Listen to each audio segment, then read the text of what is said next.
Günaydın arkadaşlar. 26 Mart. Bugün çarşamba. Şöyle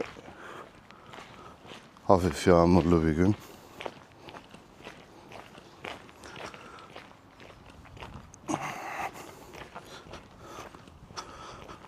Bugün biraz erken başlayacağım çünkü ilk boşaltmam gereken yük biraz erken saatte verilmiş. O yüzden biraz erken başlıyorum. Bir saat erken.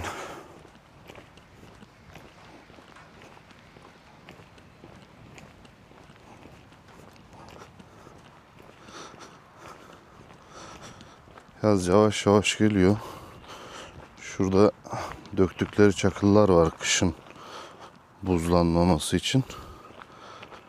Bunlar temizlenince çok daha güzel olacak.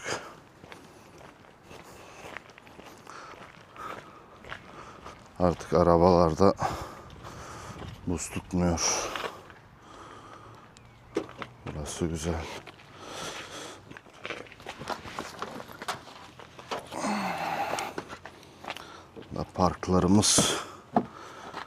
Parklarımız bayağı dar.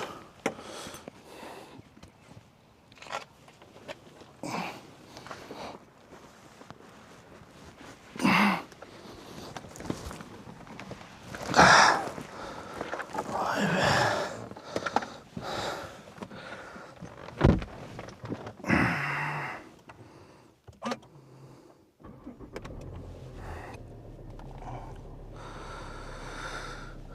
Bu da benim kendi şahsi arabam.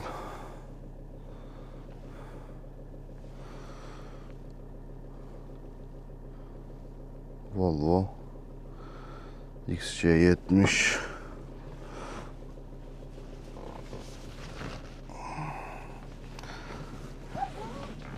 Tam bir İsveç arabası. İsveç'e gerekli olan bir araba.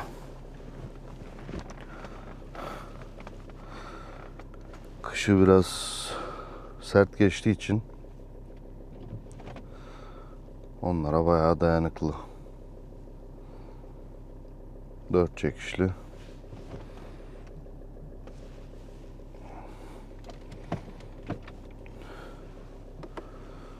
Çok şükür bugüne kadar da yolda bırakmadı.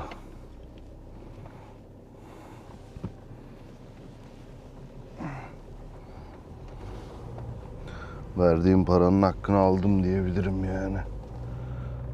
Çok şükür.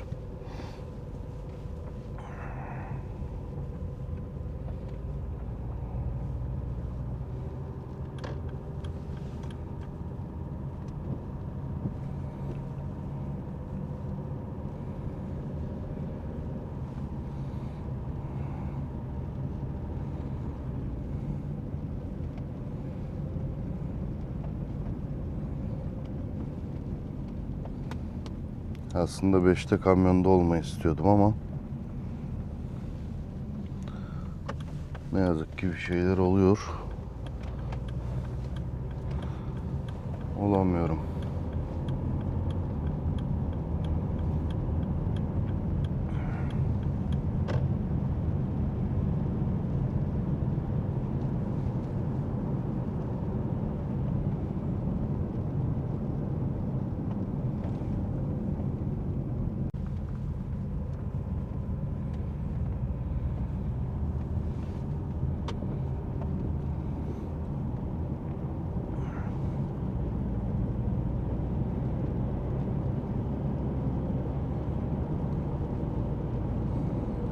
Şimdi bu saatlerde kimse yok ama saat 7'de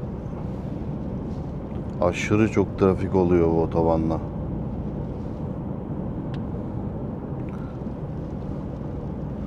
Şimdi herkes hazırlanıyor evde.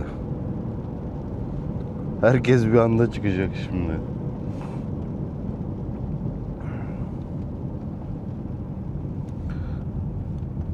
Şu karşıda hapishanemiz var. Hudinge Hapishanesi tepede. Hafif suçlar için.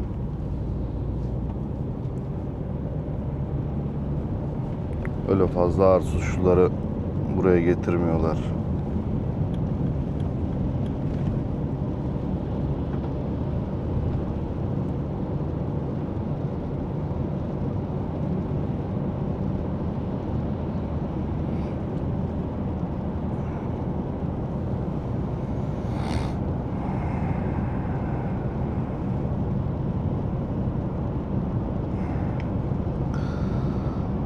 Bugün yine Eskilstuna var. Alıştık artık oraya gitmeye. Yol üstü oldu. Eskiden çok nadir gidiyorduk. Ama şefimiz değiştiğinden beri artık ayaküstü oldu. Haftada 2-3 defa gider olduk oralara. Ne kadar? 150 kilometre, 200 kilometre falan arası bir şey. Tam da bakmadım Allah için. 150-200 arası bir şeydir herhalde.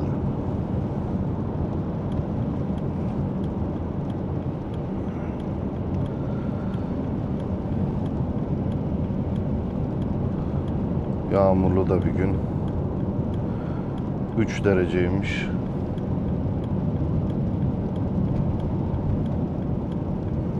Ama hissedilen biraz daha soğuk, eksi dereceler bence.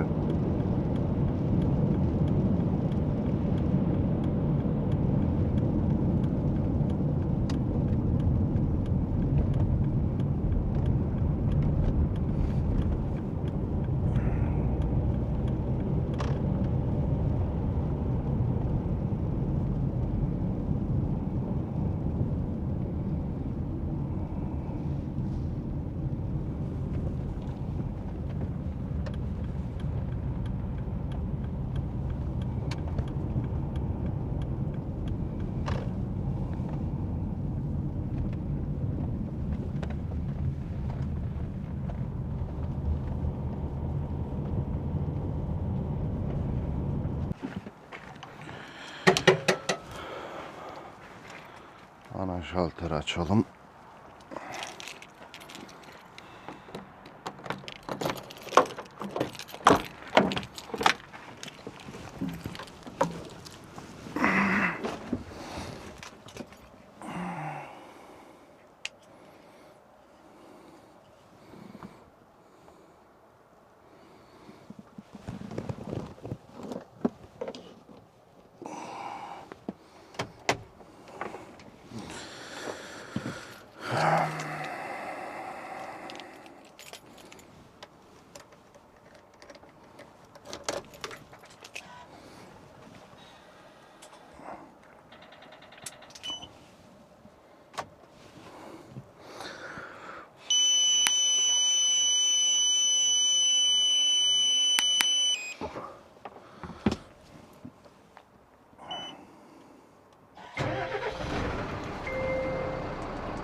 Kamyonum şöyle arkadaşlar. Scania 2022 model. Şöyle gözlerimiz de var. Şunları ben yapıştırdım. Diğer arabalarda yok. Gerçi 2-3 tane daha aldım da onlara da bakacağım artık, şuralara falan ya da aşağılara bir şekilde bir plan yapacağız. Şimdi şuradan Eskilstuna'ya gitmeden önce bizim şirketten de bir yük almam lazım. Ama şu karşıdaki kapı kapalı. Şuraya da başka büyük indirmişler. Bakalım.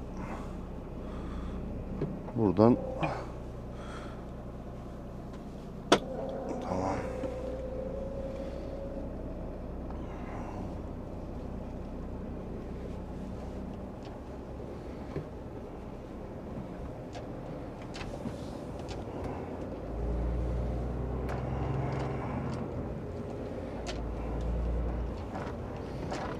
Bunu buraya nasıl koyarsınız? Anlamadım ki. Öbürü nasıl geçti acaba?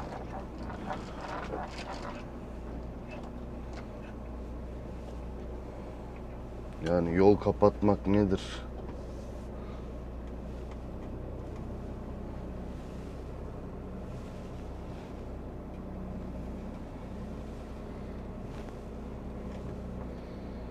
Orada bir delik var.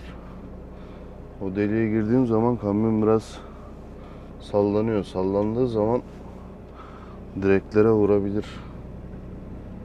O yüzden yavaş geçiyorum ki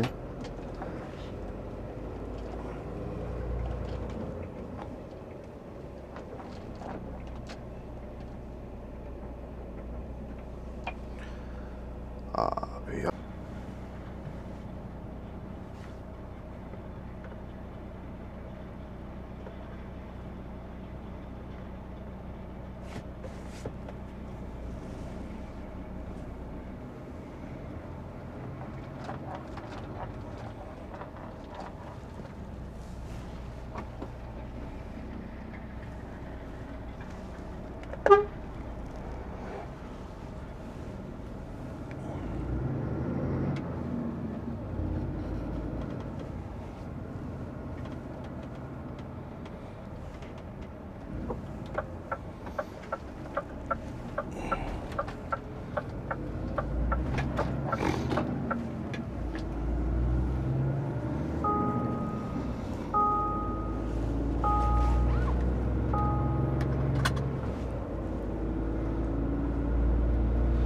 Erken başlasan ne olacak?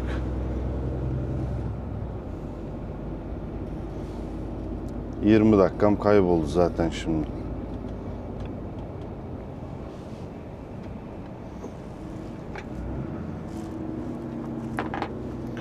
Ay olmaz ki böyle ya.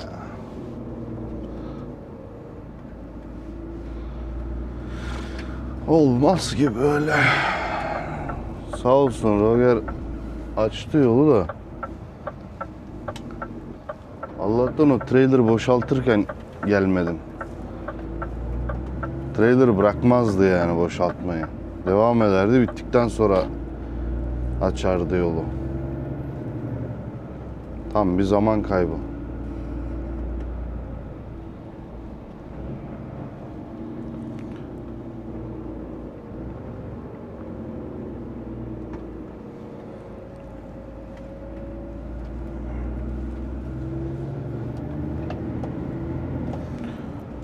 Adreslere bakayım.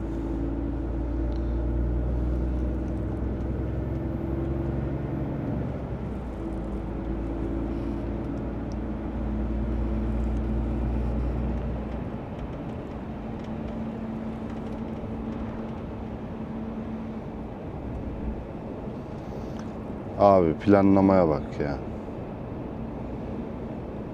Dün yük aldığım yerden şimdi bugün gideceğim, aynı yere bırakacağım. Şimdi tekrardan aynı yerden alacağım. Yarın tekrardan aynı yere götüreceğim. O da 90 kiloluk bir şey. Niye? Dün alsaydım, bugün bıraksaydım işte bir gün önceden. Ne olurdu sanki?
Hala çıkamadık ya.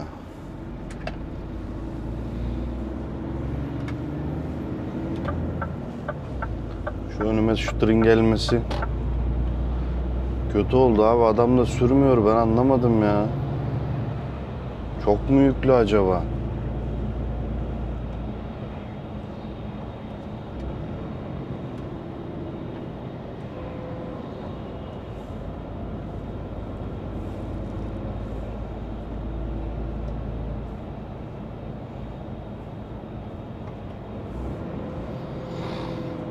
Evet.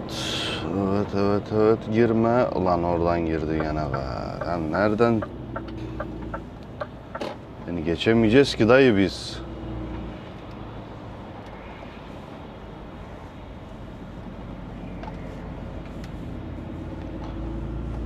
Avrupa'nın en kuzeyinde klasik bir kamyoncunun günü işte.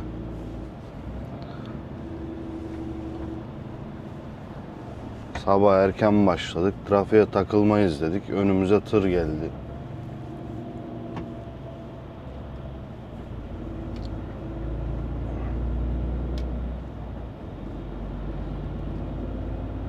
Daha bunu sollamam için bir 15 dakika daha arkasında gitmem lazım. Anca otobanda.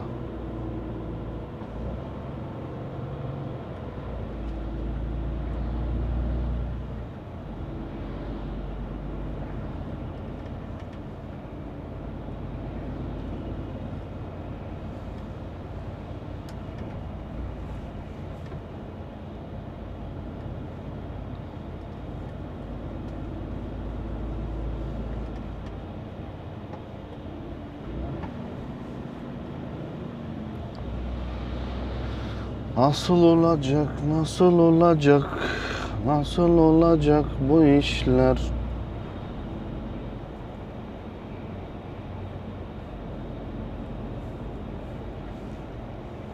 Hep bir yere yetişme stresi.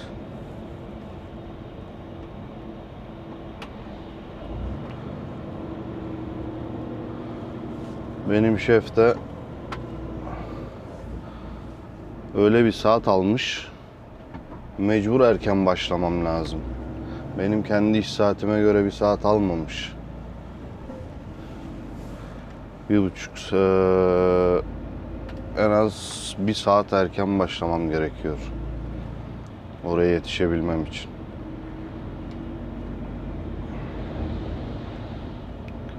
Dayı ne yaptın sen? Öldürdün abi be. Öldürdün be. Abi 30'la gidiyorsun ya.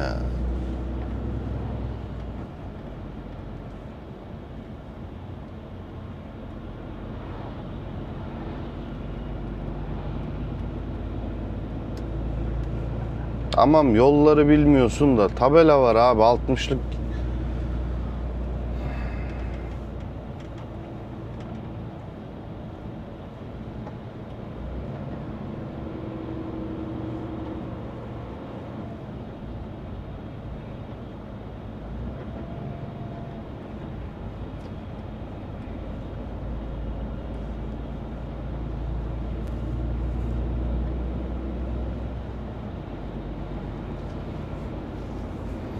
Dayı bitirdin bizi be.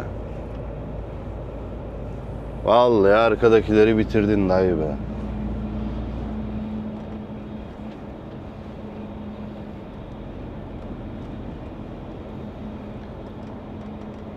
Telefona baktım. 7'de saatim var. Boşaltmaya başlamış olmam lazım. 6.59'da orada olacaksın diyor telefon. GPS. O aynı saati kesinlikle tutmaz. Herhalde 7.15'te 15 dakika gecikmeli orada olacağım.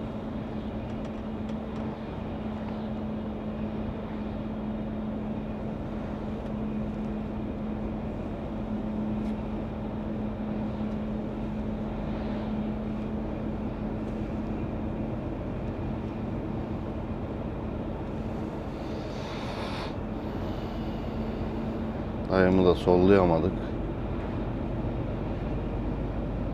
O da haklı. O da yolları bilmiyor. Karşına ne çıkacak onu da bilmiyor karşısına.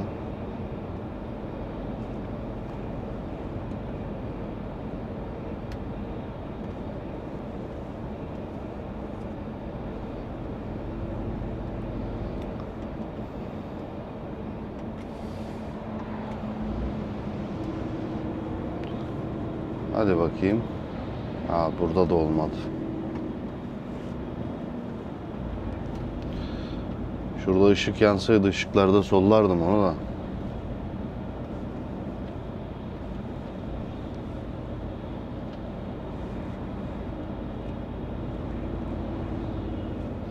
Bu da Hollanda plakalı.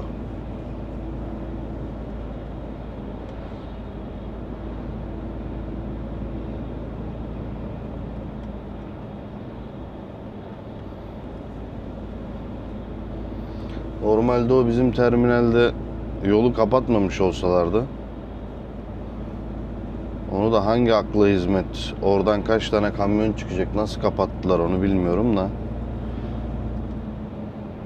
Akşam dönüşte biz başka kapıdan giriyoruz. Sonra o kapıyı kilitliyorlar. Çıkarken de buradan çıkıyoruz. O diğer kapıda 6.30-7'de falan açılıyor. Ben erken geldiğim için onlar da o kapıyı hangi akla hizmet kapatmışlar. Diğer kapıyı da bekleyemem.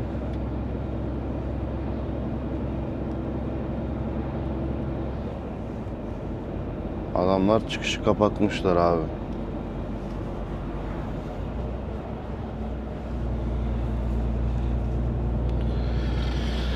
Ay ay ay ay ay.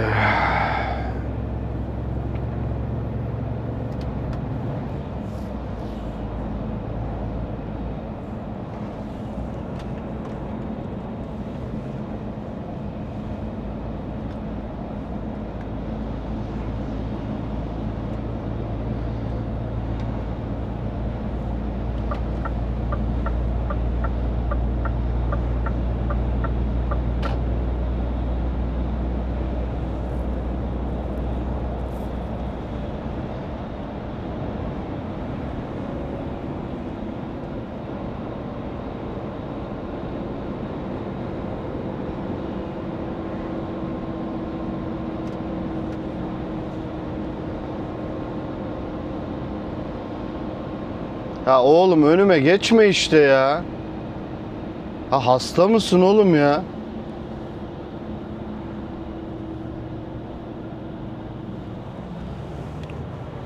Abi şurada sollayayım dedim onu.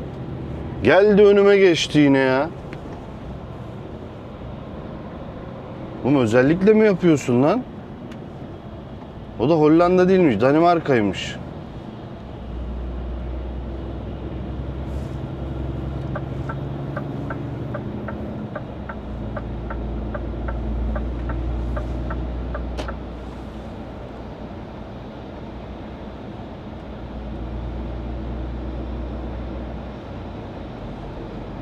Hayır sabah sabah sinirlerimi hoplattın ya. Tamam sal beni.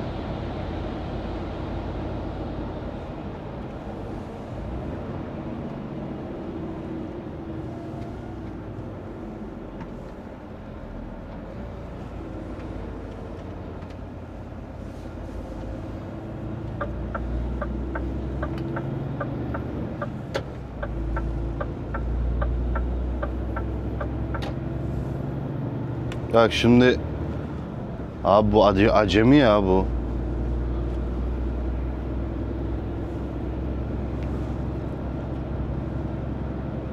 Şimdi sağ şeride geçiyor. Bir şeyler yapıyor. Şimdi sola geçiyor. Abi bir taraftan da yolları bilmiyor. Hadi yolları bilmeyince de zor da.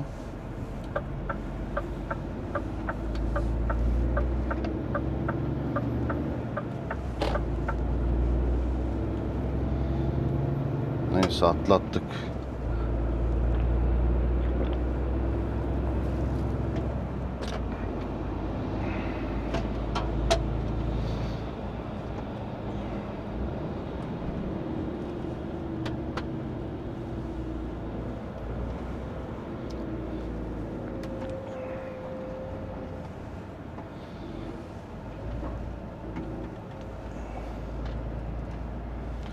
Burası Botşürk arkadaşlar. Burası artık Stockholm'un çıkışı. Buradan Södertälje'yi de geçtik mi tamam.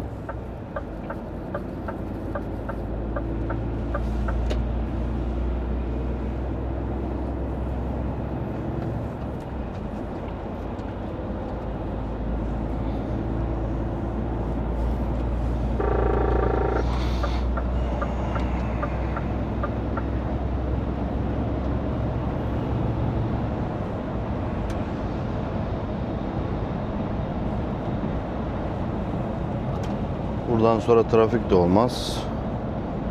Şimdi bir bakalım saat kaçta orada olacağız. Tam 7'de diyor.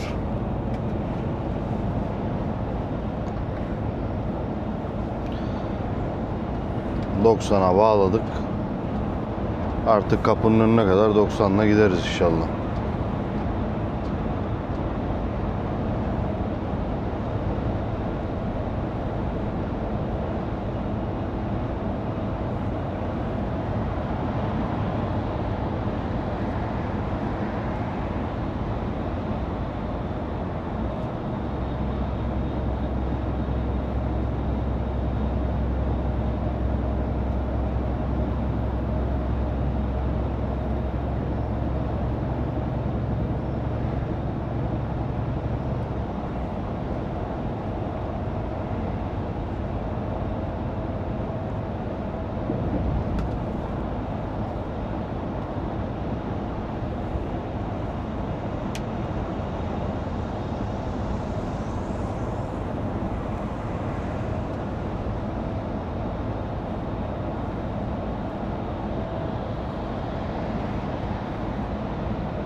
Hava bugün pek keyif vermiyor.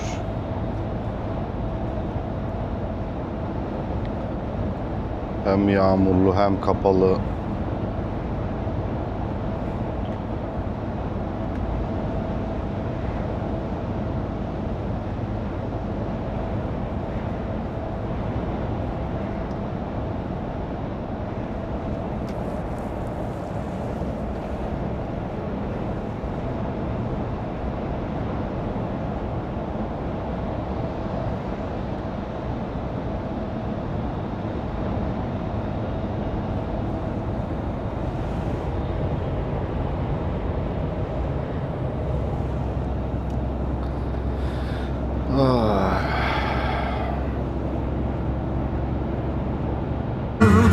Hiçbiri öldürmedi.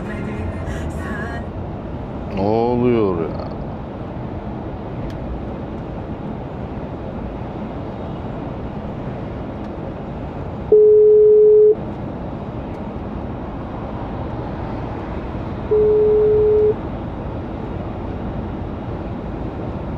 Alo, Amca, siz neredesiniz efendim ya? erken bile aradım amca baksana. Geç kaldı ya, garaja giriyorum. Aa, amca nasıl garajmış bu ya? Hemen geliyorsun sen de şu garaja.